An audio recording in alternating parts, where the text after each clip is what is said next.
अंजनीने तो सेविला, अंजनीच्या तपासाठी महारुद्र आले पोटी। चैत्र शुद्ध पौर्णिमेसी सूर्योदय समयासी महारुद्र प्रगटला, नाम म्हणे म्या वंदिला।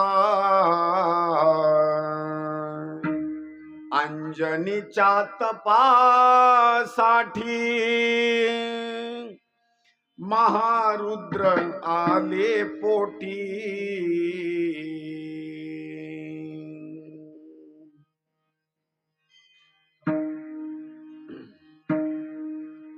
पांडुरंगा करू प्रथम नमन, पांडुरंगा करू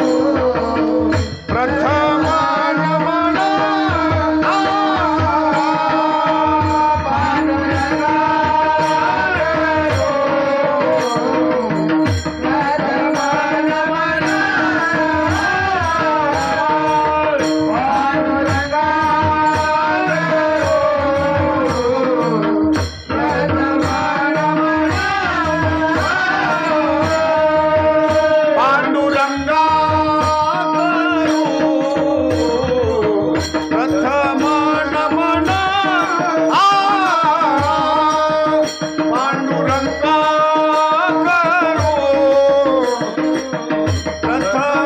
नमन,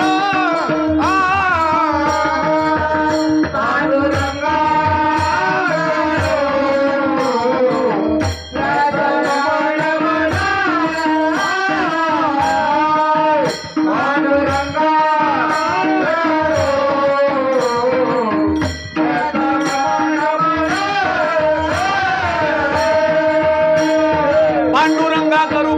नमन दुसरे चरण सांगतात, पांडुरंगा करू प्रथम नमन दुसरे चरण सांगतात। रामकृष्ण हरी यांच्या कृपा कथेचा विस्तारू, त्यांच्या कृपा कथेचा विस्तारू।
गजाननं भूतगणादिसेवितं कपित्थजम्बूफलचारुभक्षणम् उमासुतं शोकविनाशकारकम् नमामि विघ्नेश्वर पादपङ्कजम्। शुक्लां ब्रह्म विचारसार परमामाद्यां जगद्व्यापिनीं वीणा पुस्तकधारिणी मभयदां जाढ्यान्धकारापहा हस्ते स्फाटिकमालिकां विदधतीं पद्मासने संस्थितां वंदे तां परमेश्वरीं भगवतीं बुद्धिप्रदां शारदाम्। शरण शरण हनुमंता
प्रस्तुत प्रसंगी सेवेकरिता घेतलेला असणारा अभंग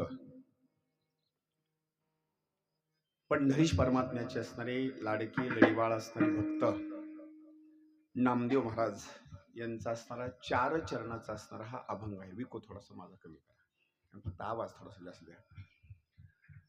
या अभंगाच्या द्वारे नामदेव महाराज हनुमंतरायाचा जन्म असणारा कशा प्रकारे झाला, कोणत्या वेळेला जन्म झाला, या 4 चरणामध्ये असणारं संपूर्ण असणारं त्याचं विवेचन केलेलं आहे. विठाला विठाला.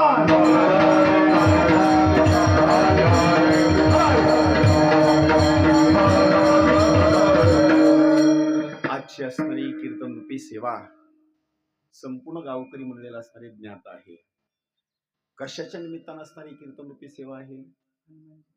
बर, मला तर असं वाटतं बरं का की काही जणांचं वय 50 वर्षाचं आहे, कुणाचं 60 वर्षाचं आहे, कुणाचं 80 वर्षाचं आहे. इथून पाठीमागच्या कालावधीमध्ये वसुसायगाव मध्ये 4 ते 6 कीर्तन झालंय का?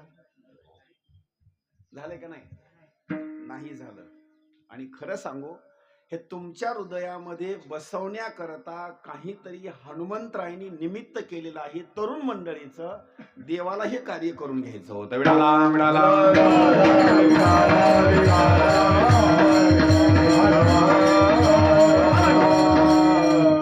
फक्त काहीतरी निमित्त करून देवाला असतं या ठिकाणी सेवा करून घ्यायची आहे. पण आता हे असं आहे, आता या वर्षी हे रोपट लागलेलं आहे. छोटे छोटे मुलं आहेत का नाही, यांना सुद्धा आता असं समजणार की हनुमंतरायाच्या जन्मोत्सवाच्या निमित्तानं सकाळचं कीर्तन असतं. लक्ष करा. नाही तर काही जणांच्या दुसऱ्या गावामध्ये आणखी झोपी गेले नाहीत, ते निवांत झोपलेले बरं का. असं किती विशेष स्वरूपामध्ये आहे. अहो, नुसता तो जन्मोत्सव नाही तर आज आपल्या गावामध्ये प्रत्येक माणसाच्या हृदयामध्ये हनुमंतरायाचा असणारा जन्माचा असणारा भाग आहे. काय असणारं वर्णन करावं या कार्यक्रमाच्या बाबतीमध्ये. देवानं असणारं एक निमित्त केलेलं आहे तरुण मंडळीच्या बाबतीमध्ये. आणि विशेष स्वरूपामध्ये सांगायचं म्हटलं तर काहीतरी देव निमित्त करूनच कार्य करतो. काल ज्ञानेश्वरी ओवीमध्ये 18व्या अध्यायाचं पारायण चालू असताना शेवटी एक ओवी आली, एकदम सुंदर असणाऱ्या स्वरूपामध्ये. रात्री नारायणला सुद्धा मी बोललो, एवढा जो असणारा जो पाऊस पडत आहे का नाही, हा पाऊस जर कुणाकरता पडत असेल तर हा पाऊस कुणाकरता पडतो? कुणी लोक म्हणतील आमच्याकरता पडतो. अजिबात नाही. देवतेनं सुंदर स्वरूपामध्ये वर्णन केलेलं आहे. हा पाऊस भगवंत जर कशाकरता पाडित असेल तर एक चातक नावाचा असणारा पक्षी आहे, तो इतरत्र कुठलं सुद्धा पाणी पियत नाही. कोण? चातक. आणि माणसं, कुणाला फिल्टरचंही जमतं, कुणाला घरचंही जमतं, आणि कुणाला टिंबही जमतं. बरोबर आहे की नाही? माणसं कुठलंही पाणी पितील, पण चातक नावाचा पक्षी कुठलंच पाणी पित नाही. ते कुठलं पाणी पितो माहिती? वरून जर आकाशातून मेघाचा असणारा वर्षाव जर होऊ लागला आणि पाऊस जर पडू लागला तर तो बिचाराशी चोंच अशी पसरतो आणि पाऊस पडलेलंच पाणी पितो. पुन्हा जर पाऊस नाही पडला तर दुसऱ्या पावसापर्यंत जशाला तसा बिचारा थांबतो. पण जरी पाऊस असताना तो पडत असताना चातक नावाच्या पक्षाकरता जरी पडत असेल तर उपयोग मात्र त्याच्या एकट्या करता नाही, उपयोग मात्र पृथ्वी तलावर असणारे जेवढे जीव जंतू आहेत त्यांच्या करता त्याचा उपयोग आहे. विडाला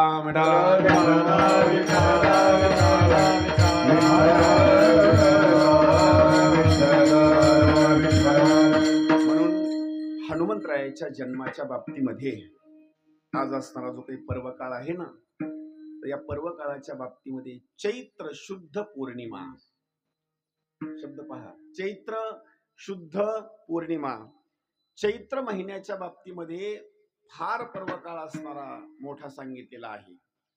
उत्तम हा चैत्र मास,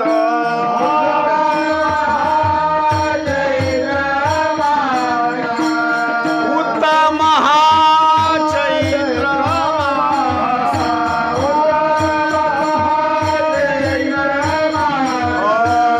ऋतू वसंताचा दिवस, ऋतू वसंताचा दिवस, ऋतू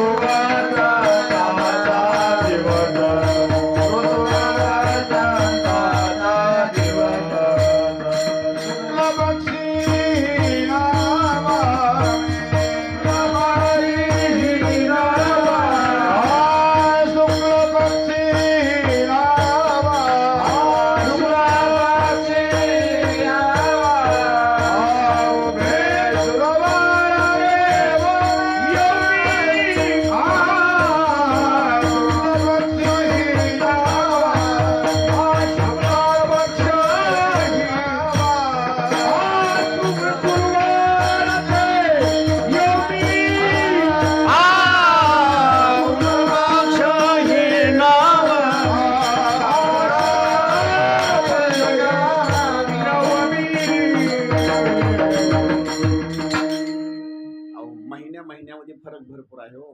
महिनाच आहे हा जो महिना आहे तो चैत्र महिना आहे. महिन्यामध्येच फरक किती आहे पहा. याच्या पाठीमागे एक महिना होऊन गेला, कोणता? फाल्गुन मास. आणि त्या फाल्गुन मासाचा महिमा काय माहिती? त्याचा महिमा वेगळाच आहे. त्या महिन्यामध्ये बोंबलावच लागतं. आता पहा, असे महिन्याच्या बाबतीमध्ये वेगवेगळे असणारे पर्व काळ आहेत. आणि हा जो महिना आहे का नाही, तर सुंदर स्वरूपामध्ये असणारा पर्व काळ आहे. उत्तम हा चैत्र मास. का उत्तम असणारा हा पर्व काळ आहे? या पर्व काळाच्या बाबतीमध्ये जर वर्णन करायचं म्हटलं तर याच महिन्यामध्ये आणखी एका देवतेचा जन्म आहे. कोणत्या? प्रभू श्री रामचंद्रजीचा असणारा जन्म कधी आहे ते पहा. शुक्ल पक्ष ही नवमी. नवमी म्हणजे नवमी तिथी. आणि आजची तिथी कोणती आहे? आजची तिथी पौर्णिमा. मोजण्याकरता सुरुवात करा. नवमी, नवमी झाल्याच्या नंतर दशमी, एकादशी, द्वादशी, त्रयोदशी, चतुर्दशी आणि आजची पौर्णिमा. म्हणजे किती दिवस आता त्याच्यानंतर? नवमीच्या नंतर आजचा दिवस असणारा हा 6वा असणारा दिवस आहे. म्हणजे इतका सुंदर असणारा पर्व काळ आहे. या महिन्यामध्ये प्रभू श्री रामचंद्रजीचा सुद्धा जन्म आहे आणि पवनपुत्र हनुमंतरायाचा सुद्धा जन्म आहे. विडाला विडाला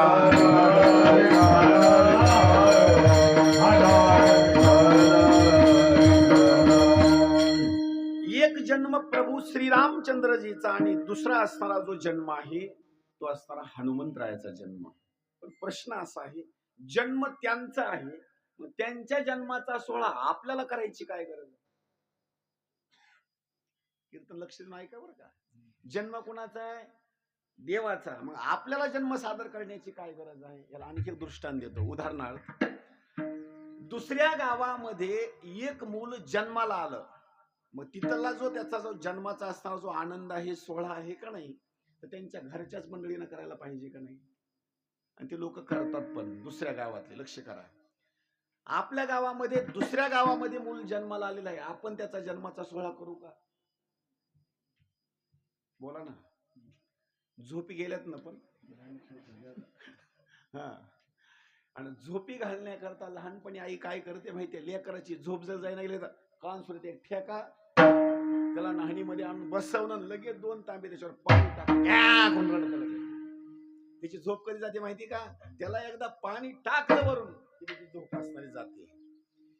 म्हणून या ठिकाणी किती सुंदर स्वरूपामध्ये वर्णन आहे पहा. देवाचा जन्म उत्सव आहे, देवाचा जन्म आहे. मग देवाच्या जन्माचा आमचा काय संबंध आहे, का देवाचा जन्मोत्सव सादर करायचा ते आहे का. भगवद्गीतेमध्ये सुंदर वर्णन आलेलं आहे. देवाचा जन्मोत्सव जर आपण सादर केला तर त्याचा फायदा नेमका काय आहे तो आहे का. आणि तो सगळा फायदा कुणा करता आहे माहिती, हे संपूर्ण वसू सायगावकर मंडळी आहे का नाही, याचा फायदा सगळ्या करता आहे का. एकट्याचा नोही खेळ म्हणून मेळ मिळवला, सगळ्या जणांनी असणारा हा कार्यक्रम ठेवलेला आहे, सगळ्याच सहकार्य आहे. श्लोक आहे का भगवद्गीतेमधला, जन्म कर्म च मे दिव्या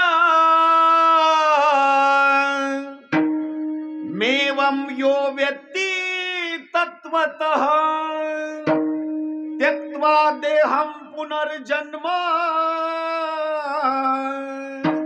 नैति मामेति सोऽर्जुन.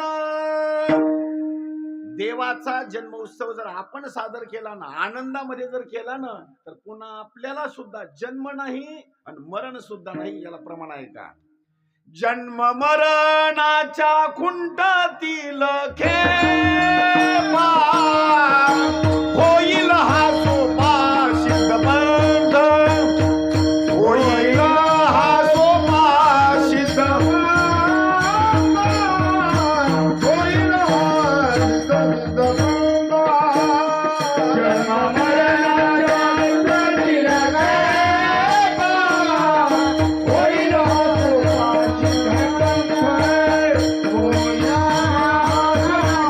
पहिला मंडळी पुढे सरकून बसा, एकदम पुढे सरकून बसायचं.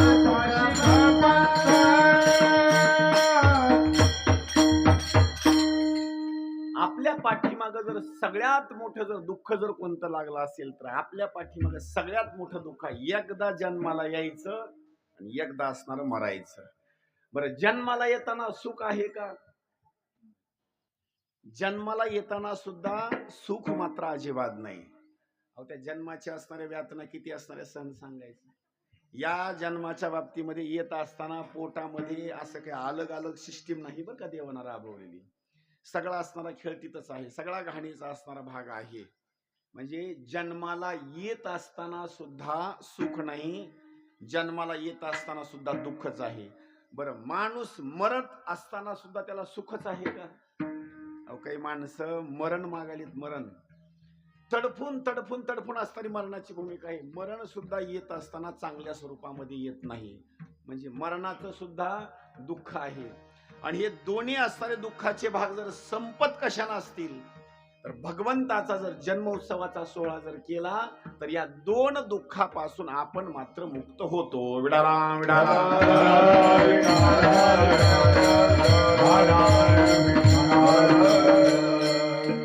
माझे अजत्व जन्मणे अक्रियताची कर्म करणे हे अविकार जो जाणे तो परम मुक्त.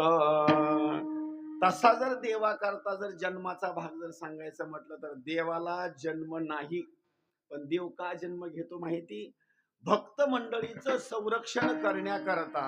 त्याच्यामध्ये विकार मात्र कुठला सुद्धा नाही, पण कधी कधी जन्माला देव येतो, त्याचं कारण सांगितलेलं आहे. संकट जर पृथ्वी तलावर आलं तर ते परब्रह्म परत असणारा अवताराला येतं. कशा करता, धर्माची स्थापना करण्याकरता देवाला अवताराला यावं लागतं. धर्माचे पालना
देव जन्माला येत असताना धर्माचे पालन करणे पाखंड खंडन, म्हणजे पाखंड असणारा जो काही भाग आहे ना सगळं त्याचं खंडन असणारा करून टाकतो. मग हनुमंतरायांनी हा जो जन्म घेतलेला आहे का नाही, तर प्रभू श्रीरामचंद्रजीला अवताराच्या कार्यामध्ये सहकार्य करण्याकरता जन्म घेतलेला आहे. तुम्ही म्हणाल एकट्यानंच देवानं जन्म घ्यायचा, हनुमंतरायांनी सहकार्य करण्याकरता कशा करता जन्म घेतला? त्याचं कारण एक आहे, जन्माला त्याचे जन्माला त्याचे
सुंदर असणारं प्रमाण आहे.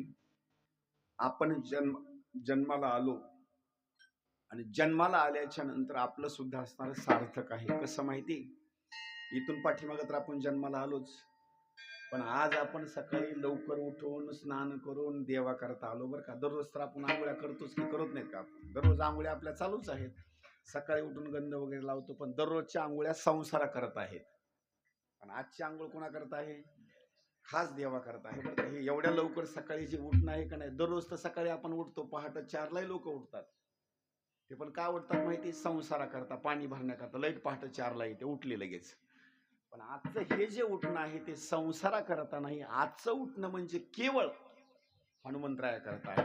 आणि आज एवढंच म्हणायचं, जन्मा आलो त्याचे आजी फळ झाले साचे, तुम्ही सांभाळिले संती भय निरसली खंती. ऐका, हनुमंतरायाने हा जो जन्म घेतलेला आहे, जन्माचं खरं कारण सांगितलेलं आहे. प्रभू श्रीरामचंद्रजी करता सहाय्य करण्याकरता हा असणारा अवतार आहे. काही लोक म्हणतील, मग हनुमंतरायाला अवतार घेण्याची काय गरज आहे, सहकार्य करण्याची गरज काय आहे? त्याचं कारण एक आहे, आपल्या व्यवहारामध्ये सुद्धा दृष्टांत दिलेला आहे. एक पती आहे आणि एक पत्नी आहे. संसार एकट्याचा असतो का दोघाचा असतो? मी काय म्हणतो कळते ना? संसार दोघाचा असतो.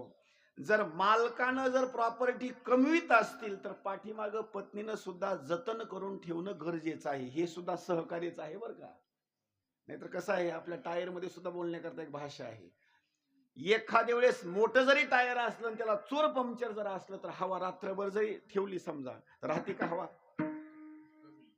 मोठं जरी टायर असलं का नाही, त्याला चोर पंक्चर असलं तर रात्रभर जर हवा त्याच्यामध्ये जरी ठेवली, सकाळी तेवढं टायर खाली बसतं. असं एक आणि सांगतो, मालक कितीही कमविणारे राहू दे, त्याला जर चोर पंक्चर असेल पत्नीच्या बाबतीमध्ये, कसं असं पार्सल करायचं माहेरकडं, काही शिल्लक राहत नाही. बरोबर आहे का नाही? संसार पुढे न्यायचा असेल, त्याला जर सहकार्य कुणाचा असेल तर मग मात्र संसार आनंदामध्ये होतो.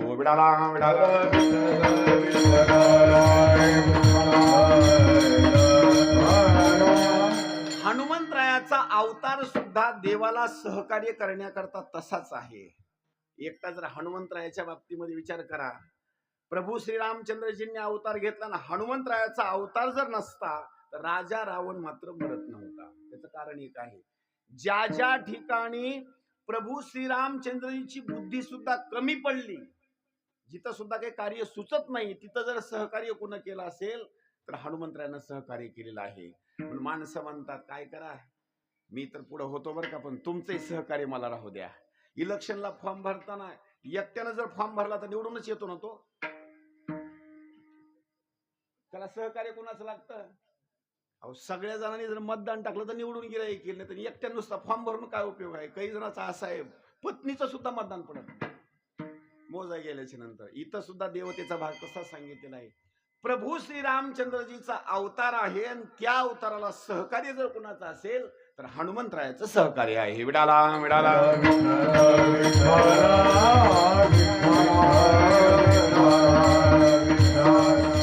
आणि हनुमंतरायांनी अवतार घेत असताना पार्श्वभूमिका अशी सांगितलेली आहे. त्या कालावधीमध्ये सगळ्यात मोठा असणारा राक्षस जर कोण मातलेला असेल तर सगळ्यात मोठा राक्षस सांगितलेला आहे तो म्हणजे राजा रावण.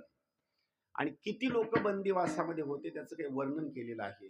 अहो एक आणि दोन नाही, जेजुरीचा खंडोबाराय आहे का नाही, आज काही जणांचा असणार ते कुलदैवत आहे.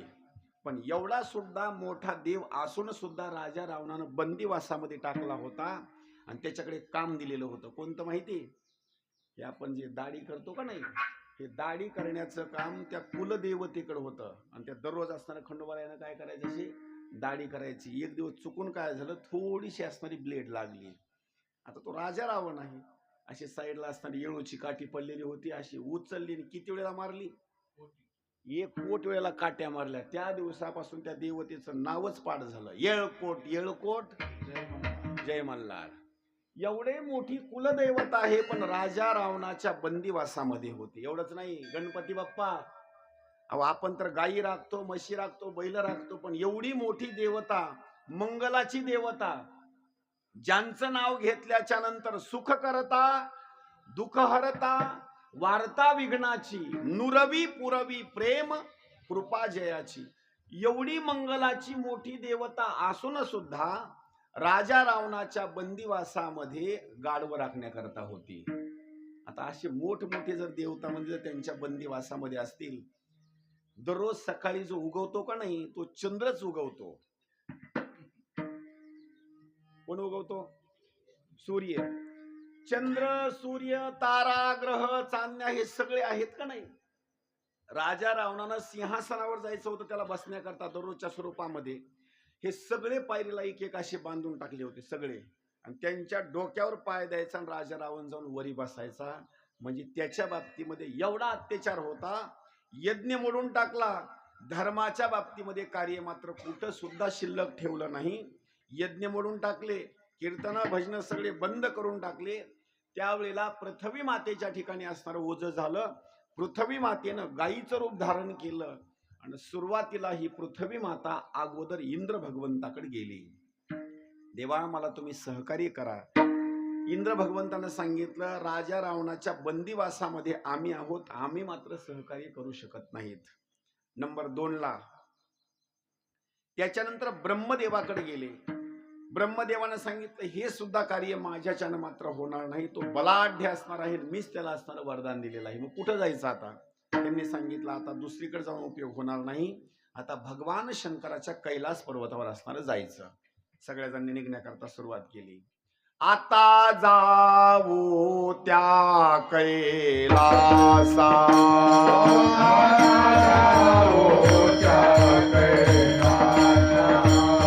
सकळ पोसू त्या महेशा,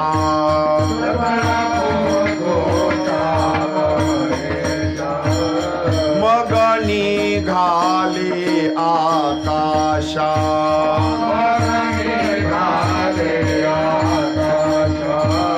पितृदेशा पातले,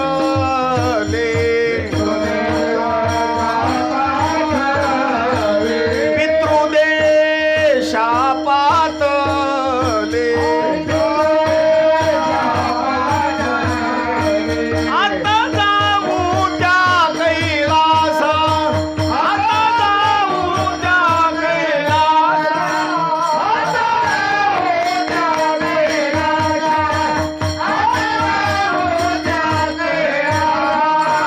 आता जाऊ त्या कैलासा, सकळ पुसू त्या महेशा, मग निघाले आकाशा, पितृदेशा पातले, आता जाऊ त्या कैलासा, सकळ पुसू त्या महेशा.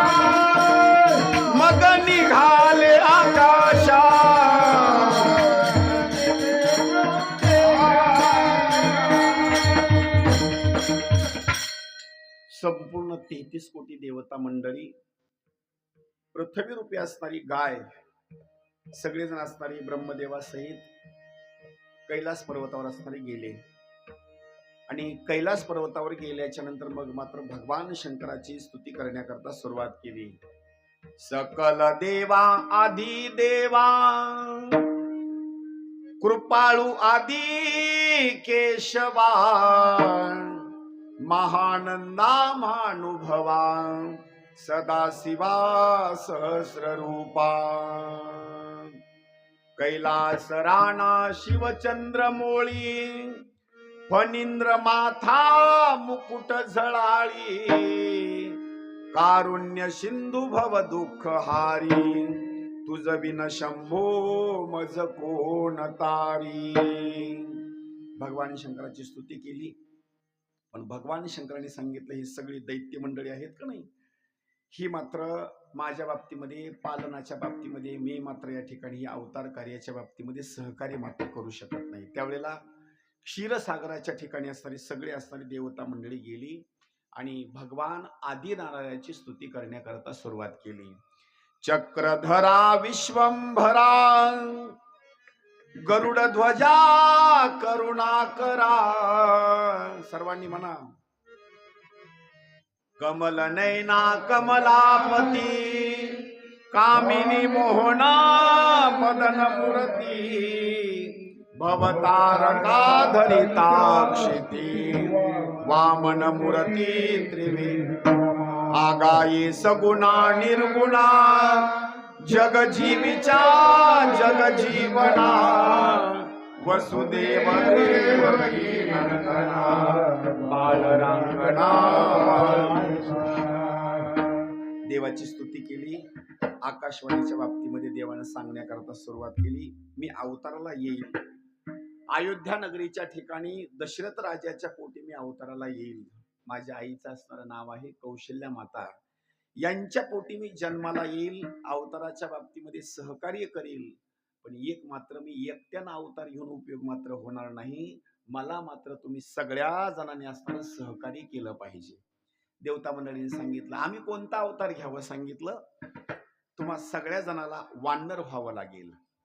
कुठला अवतार? वानराचा. त्याचं कारण एक आहे, देवाला अशक्य गोष्टी शक्य करून द्यायच्या आहेत. त्याचं कारण एक आहे, वानरा हाती लंका घेवविली म्हणे तुका.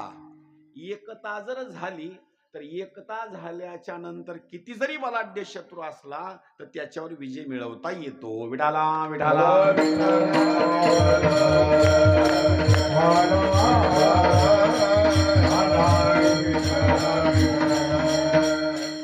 बरं, त्या वानराच्या बाबतीमध्ये जर वर्णन जर करायचं म्हटलं ना, प्रभातेन घ्यावे नाम माकडाचे.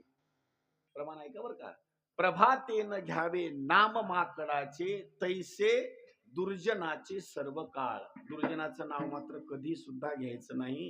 आणि माकडाचं नाव सुद्धा संत म्हणतात प्रभातेच्या वेळेला मात्र घ्यायचं नाही. पण ऐका, सुंदर स्वरूपामध्ये भगवान शंकरांनी वर्णन केलेलं आहे. देवा तुम्ही जर हा अवतार घेत असतील, सगळी देवता मंडळी जर अवतार वानराचा घेत असतील, तर तुम्हाला सहकार्य करण्याकरता सगळ्यात मोठा असणारा वानर मी होईल. कोण? मी नाही बरं. भगवान शंकर सांगतात सगळ्यात मोठा वानर कोण होईल? मी. आणि माझं असणारं नाव हनुमंतराया होईल. मग तिथं देवाला सहकार्य करण्याकरता हनुमंतरायाचा असणारा अवताराच्या बाबतीमध्ये स्वतःहून देवतेनं सांगितलेलं आहे, देवा तुम्ही अवतार घ्या, तुमच्या बरोबर सहकार्य करण्याकरता मी आहे. विडाला विडाला.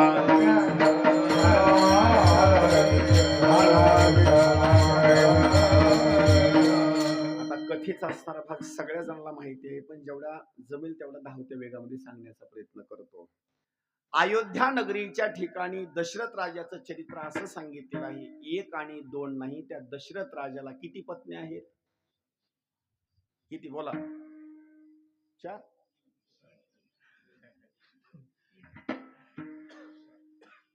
दशरथ राजाला 703 पत्नी आहेत. शब्द ऐका बरं का. दशरथ राजाला 703 पत्नी आहेत. त्याच्यापैकी मुख्य असणाऱ्या 3 आहेत. नंबर 1 पहिली असणारी कौशल्या, नंबर 2 दुसरी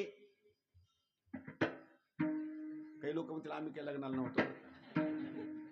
दुसरी सुमित्रा, तिसरी नाव सांगायची गरज नाही, सगळ्यालाच पाठ आहे. कोण? कैकेयी. फक्त फरक एवढा आहे, कैकेयी नावाच्या आताच्या पत्न्या नाहीत. लक्ष करा, कैकेयी नावाच्या महिला नाहीत, पण कैकेयी सारखा त्रास मात्र मालकाला आहे. तिसऱ्या क्रमांकाची कैकेयी. असे 703 पत्न्या, पण पुत्र संतती मात्र पोटी नाही. ऐका सुंदर स्वरूपामध्ये, पुत्र संतती पोटी नाही. आणि काही भाग असा सांगितलेला आहे, जिथं प्रॉपर्टी भरपूर आहे तिथं मात्र पुत्र संतती नाही. जिथं प्रॉपर्टी भरपूर आहे आणि जिथं खायचं वांदा आहे का नाही, एक पहिलीला, एक दुसरीला, एक तिसरीला, एक चौथीला, एक पाचवीला, कोणत्याला चड्डी नाही, कोणत्याला बनेल नाही, पाटी नाही, पेन्सिल नाही, ते असे बमची बंब असे चालायला येत नुसते, शिमडा असे करू करत बरं का. खायचं वांदा आहे तिथं मुलं पुत्र संतती जास्त. अयोध्या नगरीचा दशरथ राजा एवढा श्रीमंत राजा आहे, पण पोटी पुत्र संतती मात्र नाही. मनामध्ये असणारा असा विचार केला, आपल्याला या ठिकाणी सुख मिळत नाही, आपण अरण्यामध्ये निघून जावं. अरण्यामध्ये निघून गेला ना, अरण्यामध्ये निघून गेल्याच्या नंतर होणारा सारिखी गती, पुढे असं घडणारीच घटना होती. शिकार करण्याकरता गेला ना अरण्यामध्ये, रात्रीचा असणारा प्रसंग, त्या शब्दवेदी असणार त्याचा एक बाण होता. शब्दवेदी कसा माहिती? जिकून शब्द येईल, जिकून आवाज येईल का नाही, तिकडच असणारा असा बाण मारणारा राजा होता. त्याचा शब्दवेदी असणारा बाण होता. काही आंधळे माणसं असतात बरं का, डोळे जरी झाकले, जिकून आवाज आला का नाही तिकडच जातात बरं का ते. आणि बाण दशरथ राजा कसा मारायचा, जिकून आवाज येईल, बाण जर मारला ना तो बाण बरोबर लागायचा. आता इथं काही मंडळी असतील, आता उन्हाळा सुरू झाला, आता कुणाच्या जर आंब्याला जर पहाडं लागले ना, जर दगड घेऊन जर गेले का नाही, काही जणांचा नेम असा असतो, असा दगड जर खालून घेतला जर आंब्याला मारला का नाही, दगड मारल्याबरोबर जो पहाड आहे का नाही बरोबर त्याला दगड लागणार आणि खाली पडणार. काही असे पट्टे बहादर आहे, त्यांचा नेमच लागत नाही, एवढी दगड घेऊन जातात, दिवसभर हात उकळतो पण आंबा काही खाली पडत नाही बरं का, नीट घराकडे निघून येतात. दशरथ राजाचं चरित्र असं सांगितलेलं आहे, शब्दवेदी बाण मारणारा होता तो. श्रावण बाळ आई वडिलाची कावड घेऊन निघालेला आहे आणि आई वडिलाला तहान लागल्याच्या नंतर पाण्याची असणारी अपेक्षा केली. तेवढ्याच वेळामध्ये दशरथ राजाने असणारा बाण मारला. तो बाण असताना छातीच्या ठिकाणी येऊन लागला. श्रावण बाळांना सांगितलं, एवढं पाणी असणार माझ्या आई वडिलाला तुम्ही असताना निघून द्या. तेवढ्याच वेळामध्ये कमंडलू घेतला आणि आई वडिलाकडे असणारं पाणी निघून दिलं. त्या आई वडिलांनी ज्यांचा पुत्र मरण पावलेला होता त्यांनी पाणी मात्र पिलं नाही, उलट शाप दिला. आज आमचा एकुलता एक असणारा मुलगा मरण पावला, अडकली ही कवनी भेटी आंधळ्याची काठी. आंधळ्याची काठी जर कोण असेल त्यांची तर तो श्रावण बाळ होता. एकुलता एक मुलगा आमचा असणारा मरण पावला. राजा लक्षात ठेव, कालांतरानं तुला एक नाही 4 मुलं होतील. शाप दिलेला आहे बरं का. कालांतरानं राजा तुला 4 मुलं होतील, पण शेवटच्या क्षणाला एक सुद्धा जवळ राहणार नाही. त्याचं प्रमाण आहे का? 4 पुत्र दशरथा, अंतकाळी एकही नवा.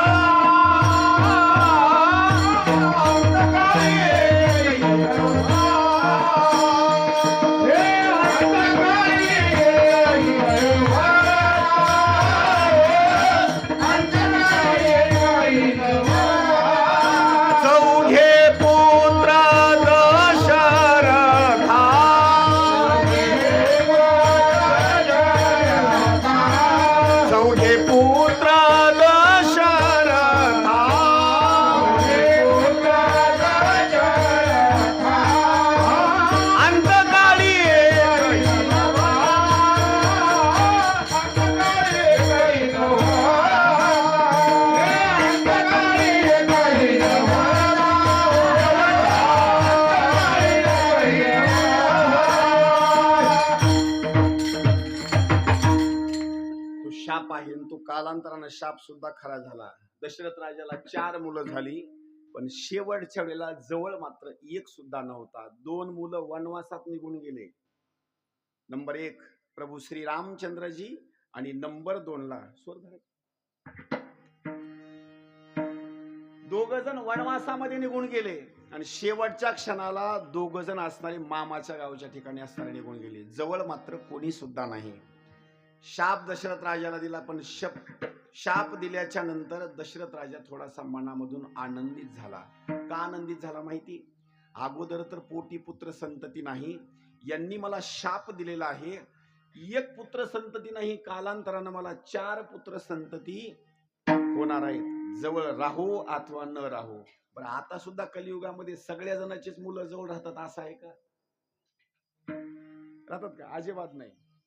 काही जणांचे मुलं जवळ राहत नाहीत, काही जणांचे पिताश्री जवळ राहत नाहीत. ते म्हणजे त्याचं ना आपलं जरा जमतच नाही. जरा लक्ष करा बरं का. त्यावेळेला शापाच्या भूमिकेमध्ये दशरथ राजा मनातून असणारा आनंदित झाला. का आनंदित झाला? थोडासा विनोदाचा भाग सांगतो. उदाहरणार्थ, एखाद्या माणसाला राग आला आणि रागाच्या भरामध्ये त्यानं काय केलं, दगड उचलण्याच्या ऐवजी हातामध्ये परिसच उचलला. आणि ज्याचा राग आला का नाही, तर राग आलेल्या माणसाला फिगाळून असा परिसच मारला. त्याला राग येईल का? आता परिस म्हणतोय बरं का मी, परिस. त्याचं कारण एक आहे, ज्याचा स्पर्श लोखंडाला झाल्याच्या नंतर सोनं होतं, असा जर परिस जर कुणाला मारला तर परत मात्र एकही शिवी देणार नाही. ज्यानं मारला का नाही त्याचे धन्यवाद मानणार, परिस उचलणार, खिशात घालणार आणि घराकडे निघून जाणार. ती आनंदाची असणारी भूमिका आहे.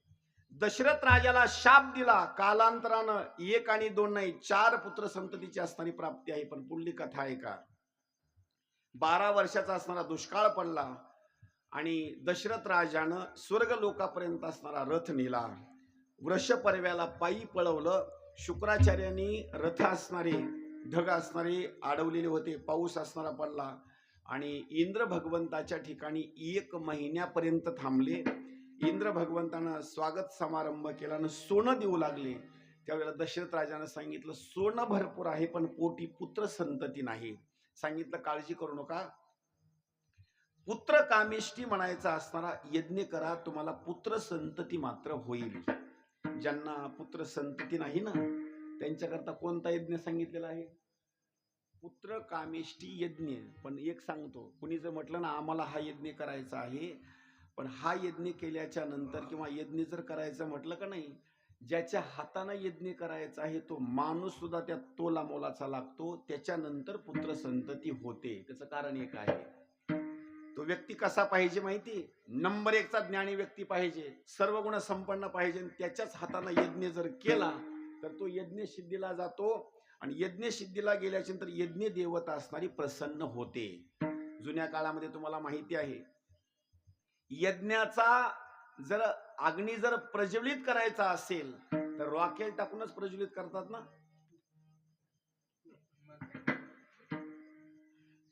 अहो, यज्ञ जर प्रज्वलित करायचा म्हटलं तर यज्ञ प्रज्वलित करत असताना रॉकेल नाही, डिझेल नाही, पेट्रोल नाही, काही नाही. ब्राह्मण कसा असतो माहिती? असा तरवेदा असतो आणि तपश्चर्या त्याची असते. नुसतेमध्ये असे लाकडं टाकले का नाही, साईडला बसतो, देवतेचं असणारं स्मरण करतो, अग्निदेवतेचं, आणि मंत्र म्हणण्याकरता सुरुवात करतो. तेवढी अग्निदेवता यज्ञामध्ये प्रगट होते. आता झाले असं, तुम्ही रॉकेल टाकून अग्नी लागा नाही, सरपण जरी चुलीमध्ये टाकलं तर फुकून फुकून बेजार होता आपण, तरी अग्नी लागणार. पण ब्राह्मण देवतेचं वर्णन असं केलेलं आहे, तसा जर एखादा जर महात्मा असेल तर तो मात्र यज्ञ मात्र सिद्धीला जातो. त्यावेळेला पुत्र कामेष्टी यज्ञ करता विभांडकाचा असणारा मुलगा, ज्याचं नाव शृंगी आहे, त्याला मात्र यज्ञ करता बोलून घेतलं आणि त्याच्या हाताने यज्ञ करता सुरुवात केली. विडाला विडाला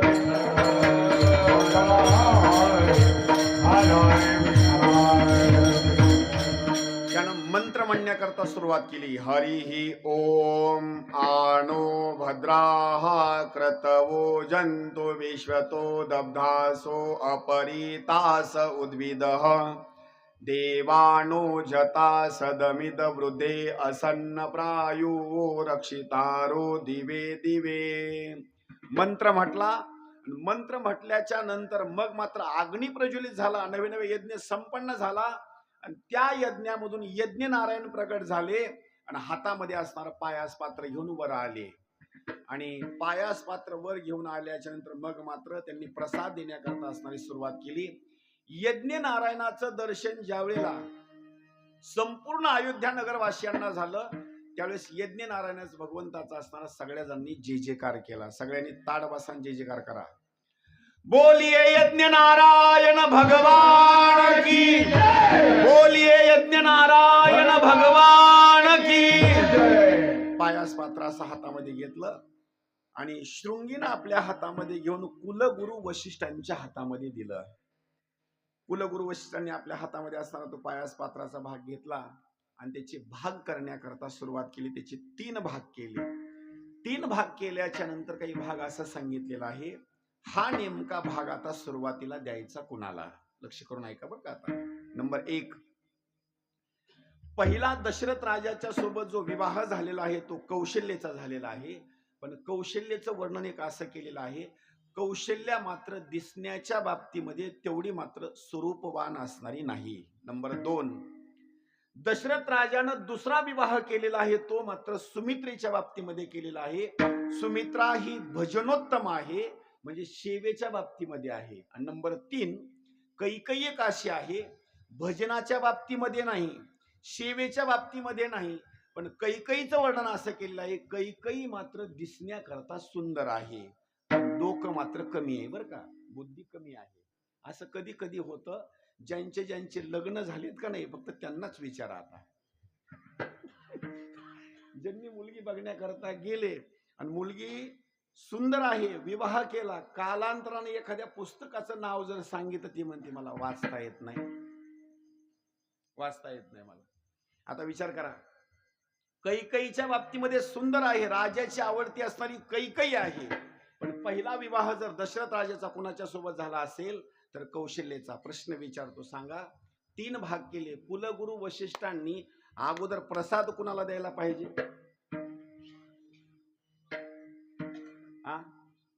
कशामुळं? ती धर्मपत्नी आहे आणि नंबर 1 ची आहे, पहिला मान त्यांना. तेवढ्याच वेळामध्ये पायास पात्राचा असणारा तो प्रसाद उचलला आणि कुलगुरु वशिष्ठांनी तो प्रसाद कौशल्य मातेला असणारा दिला. त्यावेळेला राग सगळ्यात जास्त जर कोण केलं असेल तर कोणा माहिती? काही ना. आणि ते मग तिनं नाक मोडण्याकरता सुरुवात केली. ह्याची मध्ये पडायची काय गरज होती आमच्या मध्ये, म्हणजे काय गरज काय होती याची मध्ये पडायची? एवढं पायास पात्र घेऊन जर ह्यांनी जर माझ्या मालकाकडे दिला असतं तर सगळ्यात अगोदर प्रसाद कुणाला दिला असता? मला. ह्याची काय गरज होती मध्ये पडायची? केवढ्या स्वरूपामध्ये. मग मात्र जिथं गुरुची निंदा होती, जिथं साधू संताची निंदा होते, तिथं संकट येण्याकरता वेळ मात्र लागत नाही. लगेच संकट आलं. ते कोणतं संकट? अभंगाचं पहिलं.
अभंगाच्या प्रथम चरणामध्ये पहिला शब्द वापरलेला आहे पिंड. आता नेमकं पिंड कशाला म्हणतात ते ऐका.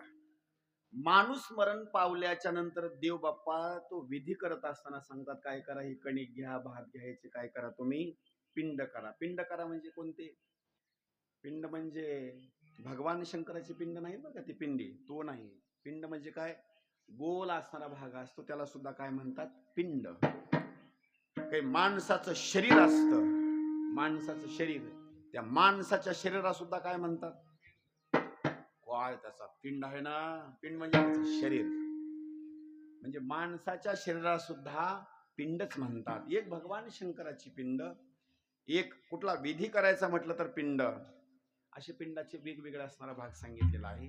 पण इथं जो पिंड शब्द वापरलेला आहे का नाही, पिंड म्हणजे हा तिन्ही मधला भाग नाही. पिंड शब्दाचा अर्थ सांगितलेला आहे प्रसाद. पिंड शब्दाचा अर्थ सांगितलेला आहे प्रसाद, पिंड.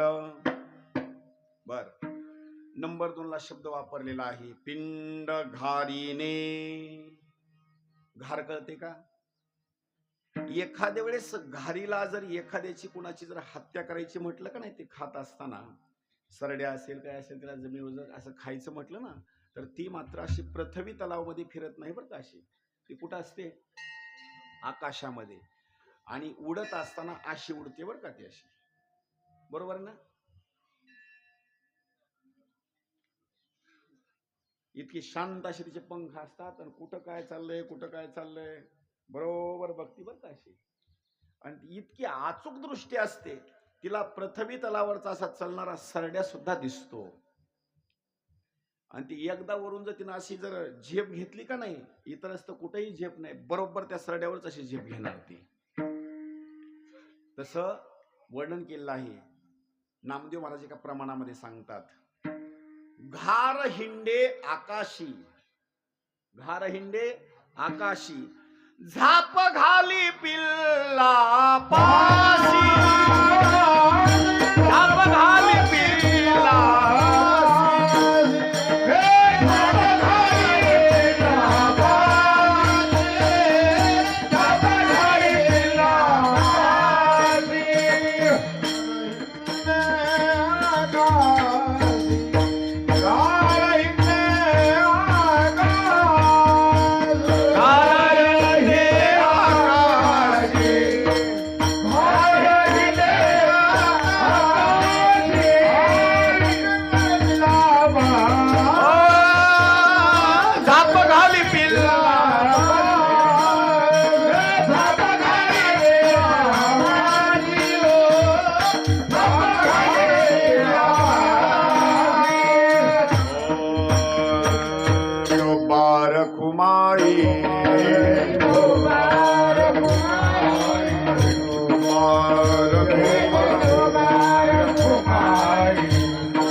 घारीने शब्द असा आहे, पहा बरं का आता.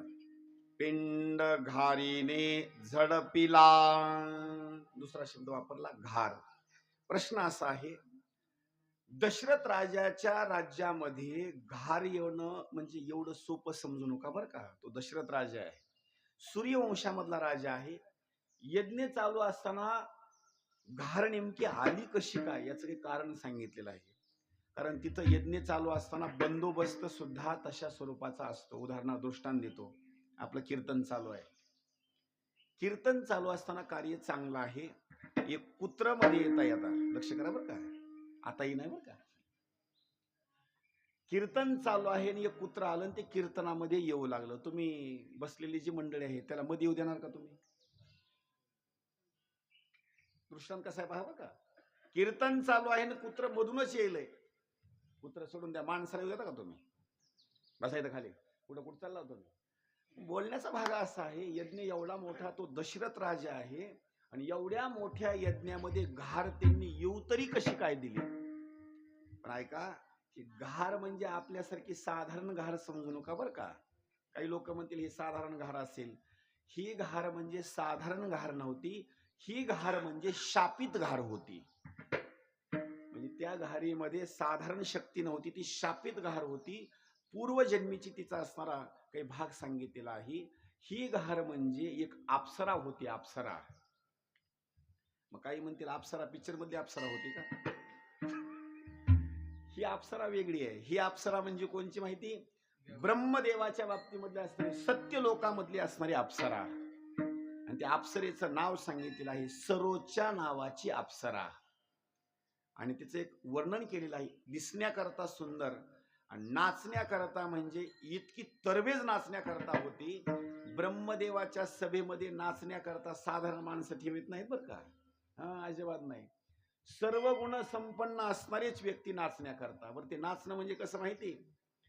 नुसता एक पाय जर हलू लागला तर एकच पाय, पुन्हा दुसरा पाय, हे कंबर, डोळा, भोवई, ते नाचण्याचे सुद्धा काही कथ्थकाच्या बाबतीमध्ये काही नृत्याचा असताना भाग सांगितलेला आहे. म्हणजे जिथल्या तिथं नाचकाम असत. आणि त्या सभेमध्ये नाचण्याकरता ती सरोच्या नावाची अप्सरा. प्रत्येक ठिकाणी तिची चर्चा होण्याकरता सुरुवात झाली. अप्सरा म्हणजे सरोच्या. नाचावं तर तिनंच नाचावं. कुणा? सरोच्या नावाच्या अप्सरेनं. आता आपल्या काही जणांचं नाचणं आहे, जसं अंग हलल तसं नाचाय, त्याची काही अडचण नाही, काही नाही असं. पण त्याला एक नाचण्याची भाग सांगितलेला आहे, कसं नाचावं, काय नाही, ताल कसा आहे, काय नाही, कसे माणसं नाचतात. ऐका, ती अप्सरा जी होती ना, सरोच्या नावाची अप्सरा, सर्व गुण संपन्न नाचण्याकरता. आणि ब्रह्मदेवाचा सिंहासनावर बसायचा आणि त्या अप्सरा नाचायची, ब्रह्मदेवाला आनंदित व्हायचं. का? सर्व गुण संपन्न होती. त्यावेळेला इतका गर्व झाला, इतका गर्व झाला, इतका गर्व झाला की नाचण्याच्या बाबतीमध्ये अग्रेसर. एक दिवस तिनं काय केलं, जायचंच म्हणले आता सभेमध्ये नाचण्याचा करता, मग थोडं थोडं काय करावं, एकदा एक टिंब टिंब एकदा टाकूनच जावे. पुन्हा काय सांगायला कळाले ना. गर्व झालेला होता आणि तिनं विचार केला नाचायचंच ना आता जाऊन, मग काय करू, आणखी जरा जास्त जरा प्रफुल्लित होण्याकरता थोडं एकदा टाकूनच जावं. बरं हे असं समजू नका बरं का. त्या कालावधीमध्ये सुद्धा त्या अप्सरा सुद्धा टिंब टिंब घेत होत्या. काय? चहा. चहाच.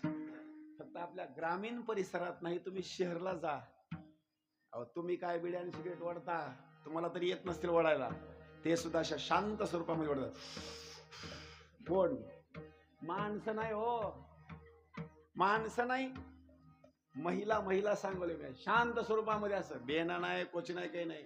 आता मी प्रवास सगळ्या महाराष्ट्रामध्ये करतो, माणसं लाजतात, माणसं, पण ते अजिबात नाही. बस म्हणजे हे आताच आहे असं नाही बरं का, हे पहिल्यापासून चालत आलेलं आहे. सरोच्या नावाच्या अप्सरेनं असं टिंब टिंब टाकली, नाचण्याकरता तिथं आली. बरं कसं आहे माहिती? जर ज्या माणसानं घेतलेली नसेल तो थोडा हिशोबात भानात असतो बरं का, आणि ज्यानं टाकलेली आहे की नाही ते भानामध्ये राहत नाही. सरोच्या नावाची अप्सरा दररोज शांत स्वरूपामध्ये नाचत होती, पण त्या दिवशी टिंब टिंब घेतल्यामुळे तिला नाचकामच करता येईना. तिनं नाचण्याकरता सुरुवात केलं का नाही, फक्त अशी हात करू लागली. टाळ्या वाजवाय का?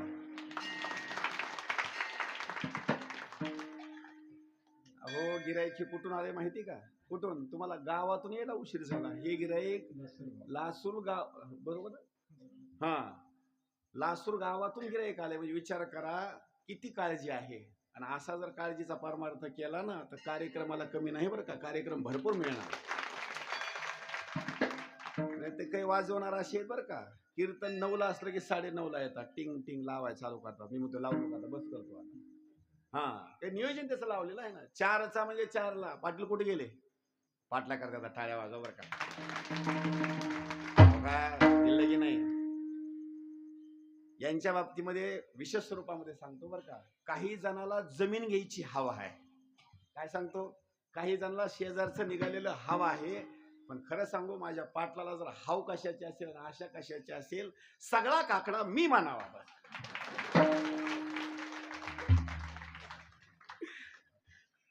आणि हीच हवा असावी बरं का. कशा करता माहिती का? अरे सगळं मी असताना अभंग वगैरे म्हणावं, मी काकडा करावा, मी भजन करावं, ही असणारी हवा असावी. कशाची? कमवण्याची नाही बरं का, अजिबात नाही. ही हवा म्हणजे कोणती? फक्त परमार्थाच्या दृष्टिकोनामधून. आणि रात्री जसं सांगितलं का नाही, बरोबर 2ला म्हणजे 2लाच. शेवटी मी इथं येऊन सांगितलं काय, आता बंद करा काकडा आता. ते म्हणजे म्हणू का आणखी? महाराज बरोबर वेळेची वेळेला म्हणजे बरं का असणार. आणि मी तर सांगतो ना, यांना उदंड असणार आयुष्य मिळावं. विडाला विडाला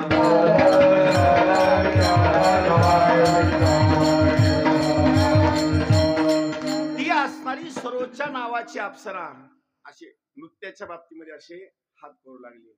बरं, समोरच्या माणसाला कळतं बरं का, समोरच्याला घेतली का नाही घेतली, कळतं का नाही? माणसाला हुशार असतात. लांब कशाला, सोप्या दृष्टांतामध्ये सांगतो तुम्हाला. हे रोडला पोलीस असतात. आता करण भाऊ गाडी घेऊन जात असतील समजा, आता फिरत असतात. पोलीस काय करतात, गाड्या साईडला उभा करतात आणि त्यांच्याजवळ एक मशीन असते. त्या ड्रायव्हरला म्हणतात फुका याच्यामध्ये, आणि त्याचं टेम्परेचर बघतात. ते मशीन सांगते बरं का, ह्यांनी घेतली का नाही घेतली. कोण सांगतंय? मशीन सांगते. त्याला फुकायला लावतात. आणि ती मशीन सांगायला तरी 5-10 मिनिट लागतं. मशीन लावल्याच्या नंतर, चेक करण्याच्या नंतर.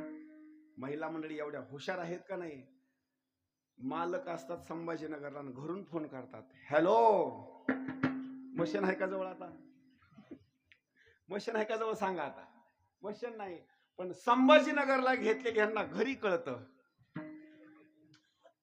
कशावर माहिती का? कशावर? फोनावर नुसतं बोलल्याच कळतं. हा घेतली अजून, घेतली अजून. म्हणजे विचार करा, ही मोठी मशीन किती असं विचार करा. म्हणजे तेवढ्या बाबतीमध्ये ओळखण्याकरता ब्रह्मदेवानं ओळखलं. नाही दररोजचं नाचकाम म्हणजे वेगळं होतं, पण आज नुसतेच हाताहात आलेत. ब्रह्मदेवाच्या लक्षामध्ये आले. पंख जर असे सारखे कोणाचे होत असतील तर पक्षाच्या बाबतीमध्ये, आणि कधी कधी शांत राहते.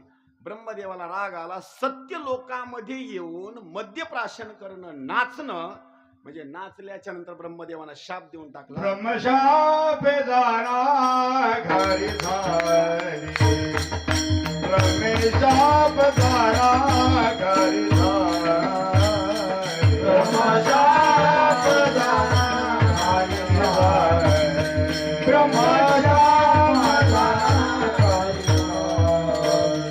स्वर जाना में स्वर्गीची देवांगना,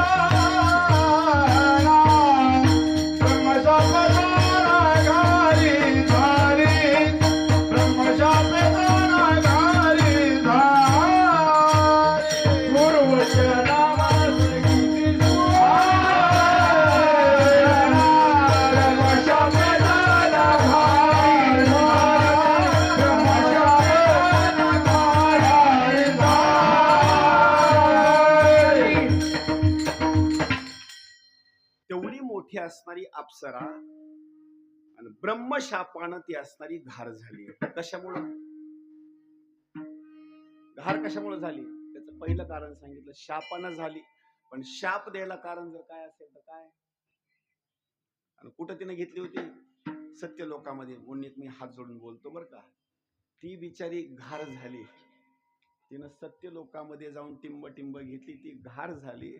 आपण जर भजनामध्ये घेऊन जर टिंब जर येत असताल, माफी मागतो बरं का, तर आपण कोणत्या योनीला जाताल हे मात्र आपल्याला सांगता येणार नाही बरं का. म्हणून इकडे येत असताना, भजन करताना कीर्तन करत असताना, भजन पूजन करताना इकडे शक्यतो व्यसन करून येऊ नका. एवढी मोठी देवांगना घारीच्या स्वरूपामध्ये झाली, आपल्याला तर किडा मुंगीचाही जन्म मिळतो का नाही की विडाला विडाला.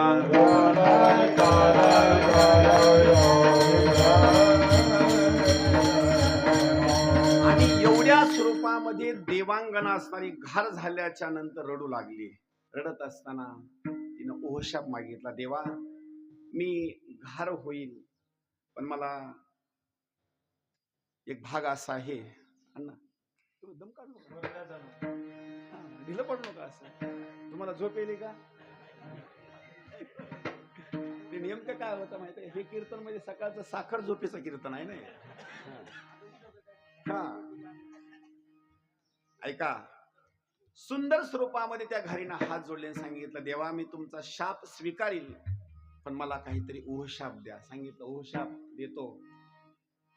परत जर या सत्य लोकामध्ये यायचं असेल तर त्या घारीला बोलण्याकरता सुरुवात केली, तुम्ही कैकेयीच्या हातामधला असणारा पिंड असणारा झडपायचा आणि तो पिंड असणारा उचलून काय करायचा, अंजनीच्या असणाऱ्या पदरामध्ये असणारा नेऊन टाकायचा.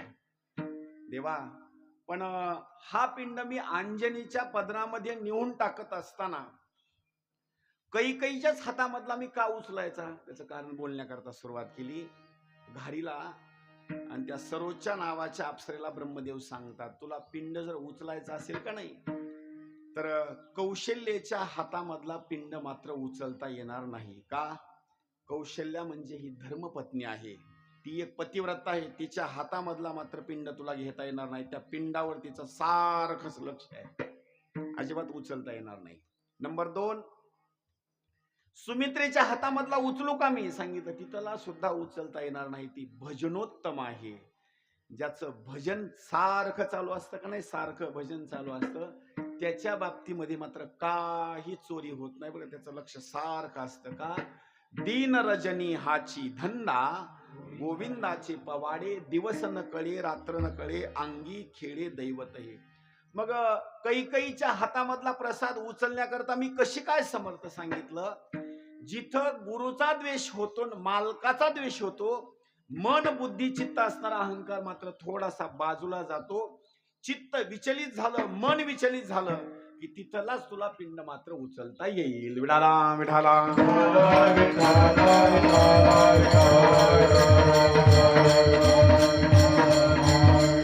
म्हणून नामदेव महाराज सुंदर स्वरूपामध्ये वर्णन करतात. पिंड घारीने झडपिला. झडप घालणे, झडप घालणे म्हणजे अचानक स्वरूपामध्ये असणारी झडप घालणे.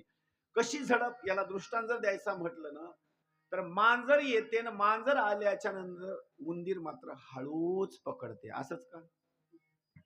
अजिबात नाही. उंदीर तिला दिसला ना धावत जाणार की त्याला झडपच घालणार.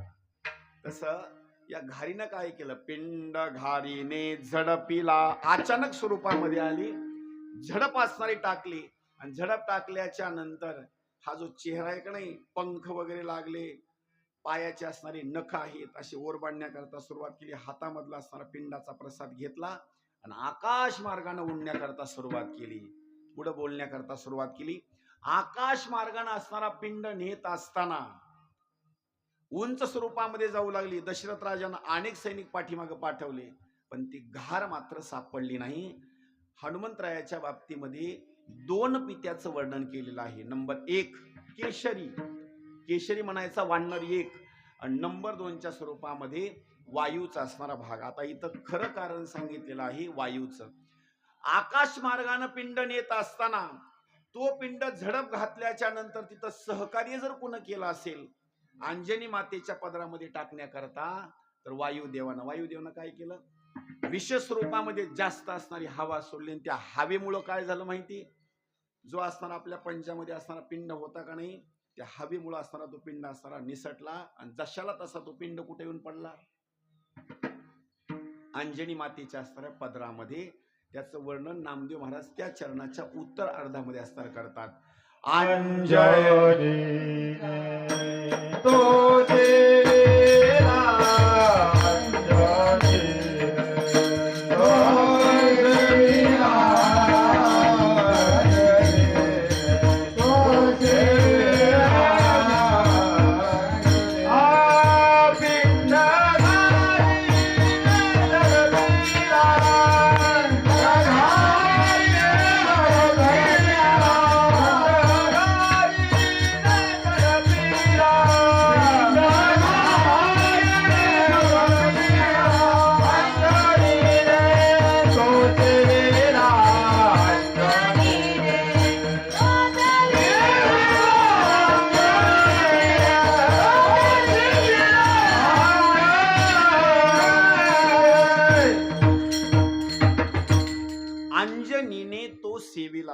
अंजनी ही गौतमाची असणारी कन्या आहे, अंजनी माता. अंजनी, आणि या अंजनीनं काय केलं, तपश्चर्या असणारी करू लागली. आणि तपश्चर्या करत असताना भगवान शंकर असणारी प्रसन्न झाले. भगवान शंकर प्रसन्न झाल्याच्या नंतर वरदान मागण्याकरता बोलण्याकरता सुरुवात केली. अंजनी वरदान माग. त्यावेळेस अंजनी मातेनं बोलण्याकरता सुरुवात केली. देवा, मला एक पुत्र व्हावा अशी एक माझी इच्छा आहे. होय अंजनी, पण मुलगा कसा अपेक्षित आहे? अंजनी मातेनं बोलण्याकरता सुरुवात करावं. एक, तो तुमच्यासारखाच असावा. बर. नंबर 2, तो ज्ञानी असावा. मुलगा जन्माला येऊन बी नाही बरं का, तो कसा असावा? ज्ञानी असावा. काही मुलं अशा असतात लहानपणापासून, काय उपयोग आहे त्याचा? मुलं कशी असावे? ज्ञानी. एकदा सांगितलं की ओकेच काम, बस समजलं. आता काही असे पट्टे बहादर आहेत, 10वी पास झाले पण आणखी त्याला जर म्हटलं का नाही हिशोब कर, त्याला आणखी जमत नाही त्याला हिशोब. मुलगा कसा असावा? ज्ञानी. अंजनी माता म्हणते तुम्ही अवताराला या. नंबर 2 ला मुलगा कसा असावा? ज्ञानी असावा. नंबर 3,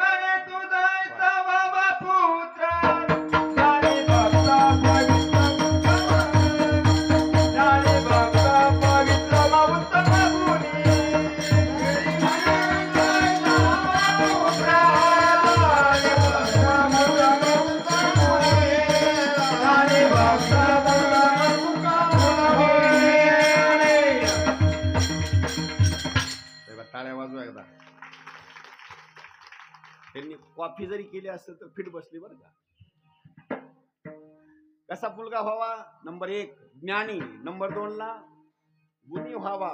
तो मुलगा असणारा पवित्र व्हावा. सर्व संपन्न असणारा तो मुलगा व्हावा. अंजनी मातेनं अशी अपेक्षा व्यक्त केल्याच्या नंतर भगवान शंकराने हसून सांगितलं, अंजनी खरं सांगू, असा मुलगा जर तुझ्या पोटी जर यावा अशी जर अपेक्षा असेल तर मग मला एक काम करावं लागेल, मलाच अवतार तुझ्या पोटी घ्यावा लागेल. विचार करा. भगवान शंकराने असणारा तो वरदानाचा असणारा भाग दिला आणि सांगितलं, अंजनी आता एक काम कर, आकाश मार्गाने असणारा प्रसाद येईल, पदर असा समोर करायचा आणि पदर समोर केल्याच्या नंतर पदरामध्ये प्रसाद पडल्याबरोबर काय करायचा? खाऊन टाकायचा. वेळ मात्र लावायचा नाही. संतांनी काही प्रमाण दिलेली आहेत. कोणी जर तुमच्याकडे प्रसाद जर घेऊन आलं का नाही, तर प्रसाद घेऊन आल्याच्या नंतर प्रसाद घ्यायचा आणि तो प्रसाद खाण्याकरता वेळ मात्र लावायची नाही. काही लोक काय करतात, तंबाखू आहे मी पण खातो आता,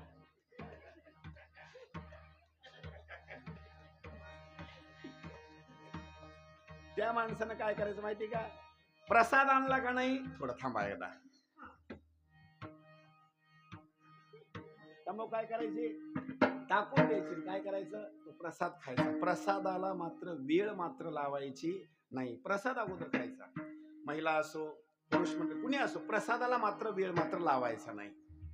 आणि अभंग सुद्धा किती सुंदर आहे पहा. पाहे प्रसादाची द्यावे दोहोनिया ताट, शेष घेऊन जाईन तुमची झालिया भोजन. हे ताट सुद्धा चांगलं असावं, स्वच्छ असावं, प्रसादाची वाट बघावी. भगवान शंकर सांगतात, अंजनी प्रसाद पडला ना, वेळ मात्र लावू नको, पटकन असताना तो प्रसाद मात्र खायचा. काही लोक काय करतात, प्रसादामध्ये सुद्धा असं बघण्याकरता सुरुवात करतात. कोणता प्रसाद सांगतो? आता सप्त्यामधली पंगत असते का नाही, तर कधी काय होतं माहिती का, राशनचे तांदूळ असतात. आमच्याकडे राशन म्हणतात, तुमच्याकडे कोठा म्हणतात. म्हणजे राशनचे तांदूळ, काय भात केलाय आणि काय नाही. प्रसादाला नाव ठेवायचं नाही. लग्नाचं असल्यास नाव बोट ठेवा, काय लग्नामध्ये केलं असं म्हणा, पण प्रसादाला अजिबात नाही. तो प्रसाद आहे आणि प्रसाद म्हटल्याच्या नंतर काय करायचं, तो पटकन असणं तो खाऊन घ्यायचा. आता पहा, अंजनी मातेला सांगितल्याच्या नंतर आकाश मार्गाने असणारा तो प्रसाद आला, पदरामध्ये असणारा तो प्रसाद पडला. पडल्याबरोबर अंजनी मातेनं काय केलं, अंजनीने तो सेविला. सेविला या शब्दाचा अर्थ होता तो खाल्ला. आता नामदेव महाराज म्हणतात तो प्रसाद खाल्ला, आणि शिव महापुराण नावाचा ग्रंथ सांगतो तो प्रसाद खाल्ला नाही. तर शिव महापुराणाचा ग्रंथ असा सांगतो की तो प्रसाद दुसऱ्या स्वरूपानं, हा प्रसाद नाही, दुसरा एक प्रसाद आहे, तो अंजनी मातेच्या कानामध्ये टाकण्याकरता सुरुवात केली. विडाला विडाला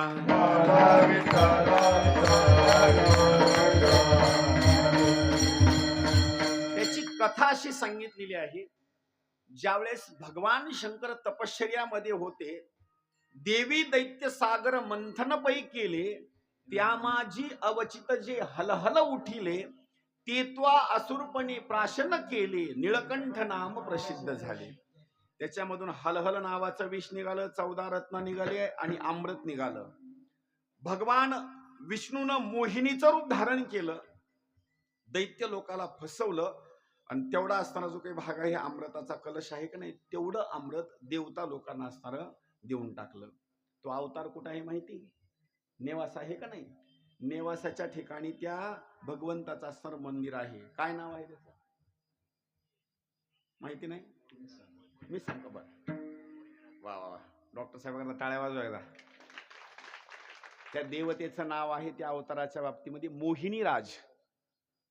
आणि भगवान शंकरला प्रश्न असा पडला, ज्या अर्थी अमृताचा कलश मोहिनीनं काय केला, आपल्या हातामध्ये घेतला आणि दैत्य लोकाला फसवून तो प्रसाद देवता लोकाला दिला, त्यावेळेस त्या मोहिनीचं सौंदर्य कसं असेल असं त्यांनी कल्पना केली बरं का. पुन्हा भगवान शंकरांनी. आता काही गरज आहे का काही? भगवान शंकर तपश्चर्येमध्ये त्यांनी कल्पना करण्याची गरज नाही, पण त्यावेळेला त्यांनी कल्पना केली. भगवान शंकर आदिनारायण असणारे विष्णू आहे, त्यांच्या जवळ सांगितलं, देवा एक माझी अपेक्षा आहे. एका प्रमाणामध्ये सांगतो, एका जनार्दनी आशा, शब्द ऐका, एका जनार्दनी आशा तिने गुंतविले महिषा. कोणती आशा लागली? फक्त त्या मोहिनीचं सौंदर्य बघायचं एवढीच आशा लागली. भगवान शंकर आले आणि विष्णू भगवंताला सांगितलं, देवा तेवढं तुम्ही काय करा, एकदा परत अवतार घ्या, मला त्या अवताराचं एकदा दर्शन घ्यायचं आहे. खरं सांगू, शक्यतो त्या अवताराच्या बाबतीमध्ये आपण मात्र त्याची अपेक्षा मात्र करू नये. कळत नसेल तर आणखी सोप्या भाषेमध्ये सांगतो. लास्ट रोटेशनला आपण गेलो का नाही संभाजीनगरला वगैरे, त्या कापड दुकानाच्या बाहेर अशा फायबरच्या बरं का, त्याला असे केस वगैरे मेकअप वगैरे करून असं असतं. ज्यांच्या तारखा संपून गेले, ज्यांचं वय झाले का नाही, ते सुद्धा माणसं असे उलटून बरं का, असे महिला म्हणायचं नाही, त्याला काय म्हणायचं, मोहिनी म्हणायचं. मोहिनी म्हणजे माणसाशी पडतात बरं का. भगवान शंकरांनी ज्यावेळेला अपेक्षा व्यक्त केली, भगवान विष्णूनं सौंदर्य धारण केलं आणि धारण केल्याच्या नंतर मग मात्र त्या मोहिनीच्या बाबतीत सौंदर्य पाहिल्याच्या नंतर मनामध्ये असणारा कामाचा संचार झाला. काल आपण एक प्रमाण पाहिलं, थट्टा गेली शंभू पासी, कलंक लाविला चंद्रासी, भगे पाडिली इंद्रासी, आसी ही थट्टा. त्यावेळेला मात्र भगवान शंकराच्या शरीराच्या बाबतीमध्ये एक वर्णन केलेलं आहे. मलाचा असणारा भाग तो जमिनीच्या ठिकाणी असणारा थोडासा तो थांबला. ऋषीमुनीने विचार केला, हे असणारा जो काही भाग आहे ना, तेजयुक्त असणारा भाग आहे आणि हा वाया न जाता कुणाला तरी प्रसाद म्हणून देणं गरजेचं आहे. म्हणून त्यांनी काय केलं, झाडाचा असणारा पानाचा पत्ता आहे, त्याच्यावर असणारा तो प्रसादाचा असणारा भाग घेतला आणि अंजनी मातेच्या कानामध्ये ओतण्याकरता सुरुवात केली. नामदेव महाराज म्हणतात, अंजनीने तो सेविला, म्हणजे तो प्रसाद खाल्ला. आणि शिव महापुराणाचा ग्रंथ सांगतो, ऋषी मुनींनी अंजनी मातेच्या कानामध्ये असणारा तो प्रसाद टाकला. परिणाम काय झाला?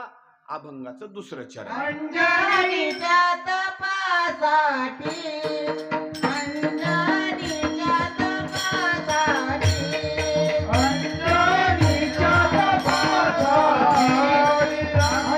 अंजनीच्या तपासाठी,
अंजनीच्या तपासाठी आणि महारुद्र आले पोटी.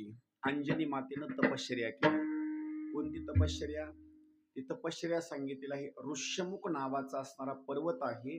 आणि त्या ऋष्यमुख नावाच्या पर्वताच्या ठिकाणी अंजनी मातेनं घरादाराचा सगळ्याचा त्याग केला आणि तपश्चर्या करण्याकरता असणारी सुरुवात केली. ती तपश्चर्या होती भगवान शंकराची. आता या आपण सगळी मंडळी इथं कीर्तन आलोत का नाही? ही तुमची सुद्धा एक तपश्चर्या जर सांगायची म्हटलं तर ही सुद्धा तुमची एक तपश्चर्याच आहे. कोणती सांगू? सकाळी झोपेतून माणसाला लवकर उठू वाटत नाही. आज तुम्ही सगळेजण उठलात आणि स्नान केलं, ही एक तुमचं तपच आहे बरं का. आजच्या दिवसाचं इथपर्यंत चलत आलात, काही चलत आलेले आहेत, काही गाडीवर आलेले आहेत, हे सुद्धा तुमचं एक तपच आहे. इथं येऊन तुम्ही बसलात, काही जणांच्या पायाला मुंग्या येत आहेत, हे सुद्धा तपच आहे बरं का. बर, पायाला मुंग्या येतात, कुणाला बसण्याकरता त्रास आहे, तरी माणसं तसेच बसलेली आहेत. याला काय म्हणायचं माहिती? तपच म्हणायचं. शरीराचा असणारा एक तप आहे. अंजनीच्या तपासाठी आणि महारुद्र आले पोटी. पण तपाच्या बाबतीमध्ये जर वर्णन जर करायचं म्हटलं ना, तप कोणतं आहे ते पहा. शरीराच्या बाबतीमध्ये देवद्विज गुरु प्राज्ञ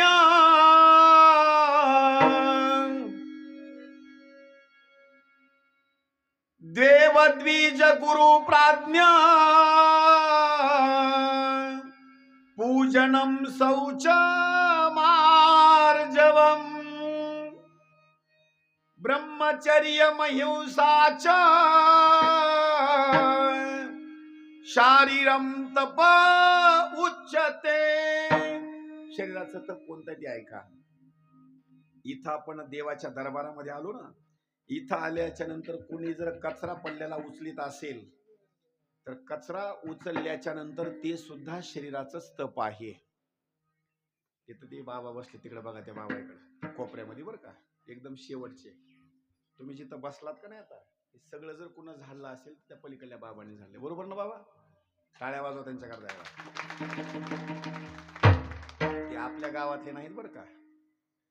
सगळ्यात अगोदर येऊन सगळं साफ त्यांनी केले बरं. किती स्वच्छता आहे बघा. आपण गावातले एवढे आहेत पण एवढं दररोजची स्वच्छता नव्हती बरं का. त्यांनी सगळं झाडून काढलं. आणि खरं म्हणायचं शरीराचं असणारं तप त्यांनी सगळे हे ढेग वगैरे घातलेत का नाही, त्यांनी घातलेत बरं काही सगळे असे एकदम स्वच्छता. याला म्हणायचं शरीराचं तप.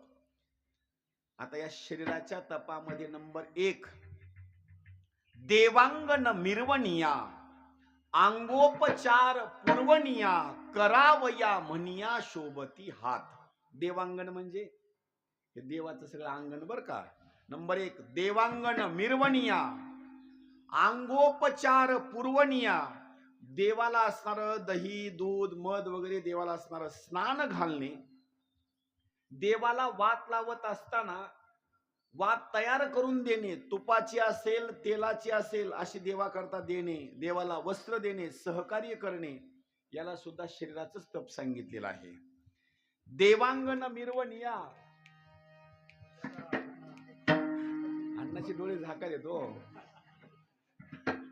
देवांगण मिरवणिया अंगोपचार पुरवणिया करावया म्हणिया शोभती हात. ज्यानं देवतेच्या बाबतीमध्ये पूजा केली, सहकार्य केलं, त्याचे मात्र शरीर मात्र त्या ठिकाणी शोभत बर का. नंबर 2 पुढे वर्णन केलेलं आहे. आपल्या घरी जर कोणी जर मंडळी आले का नाही तर त्या ठिकाणी घरी मंडळी आल्याच्या नंतर त्यांचं स्वागत मात्र हसत मुखानं करायचं, चहा पाणी वगैरे करायचं. नाहीतर काही मंडळी काय करतात, फोडिली गोरी पैसा दिसे तोंडावरी, नुसते आट्याच पडणं असं म्हणायचं. मग मात्र त्याचं तपश्चर्या मात्र नाही. काही जण काय करतात, घरी मंडळी उदास असणारे चेहरे करतात, त्याला मात्र शरीराचं असणारं तप नाही. पण अंजनी मातेने तपश्चर्या केलेली आहे. अंजनीच्या तपासाठी महारुद्र आले पोटी. पण हनुमंतरायाचा जन्म कधी झाला हो, त्याचं उत्तर दिलं तिसऱ्या चैत्र शुद्ध पौर्णिमेचे, चैत्र शुद्ध पौर्णिमेचे, चैत्र शुद्ध पौर्णिमेचे, चैत्र शुद्ध पौर्णिमेचे, चैत्र शुद्ध पौर्णिमेचे, चैत्र शुद्ध पौर्णिमेचे, चैत्र शुद्ध पौर्णिमेचे, चैत्र शुद्ध पौर्णिमेचे.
हनुमंतरायाचा जन्माचा जो काही पर्वकाळ सांगितलेला आहे तो चैत्र शुद्ध पौर्णिमेसी आणि चैत्र महिना चैत्र शुद्ध पौर्णिमेसी पक्षामध्ये शुक्ल असणारा पक्ष आहे.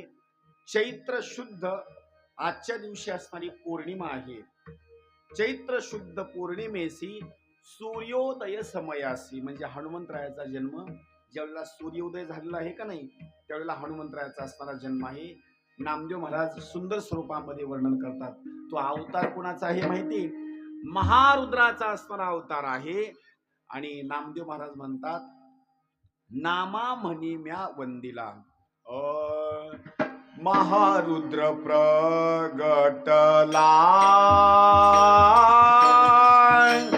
महारुद्र प्रगटला टाळी वाजवा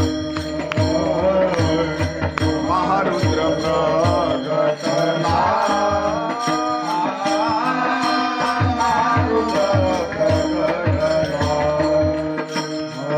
नामा म्हणे म्या वंदिला नामा म्हणे म्या वंदिला नामा म्हणे म्या वंदिला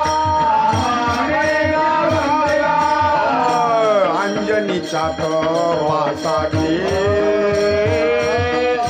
अंजनीच्या तपासाठी अंजनीच्या तपासाठी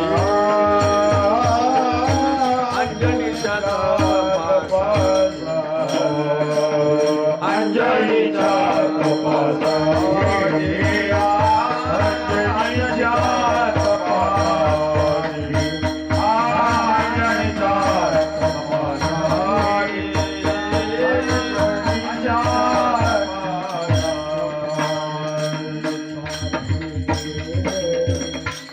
अशा स्वरूपामध्ये हनुमंतरायाचा असणारा जन्म सूर्य उदयाच्या असणाऱ्या वेळेला झालेला आहे. आता आपल्याला पुष्पवृष्टी करायची आहे. कुणी गुलाल वगैरे काही सोबत आणला असेल तांदूळ असले त्याच्यामध्ये टाका. सगळ्यांनी आपल्या हातावर फुलं घ्या. सगळ्यांनी उठून उभा राहा बरं का. आता अगोदर अभंग म्हणला जाईल. अभंग म्हटलं नंतर पुन्हा सगळ्यांनी पुष्पवृष्टी करायची. सगळ्यांनी उठून उभा राहा. हरी फुलं वाटा सगळ्याला. मोबाईल काढून घेते. पिंड घारीने झडपिला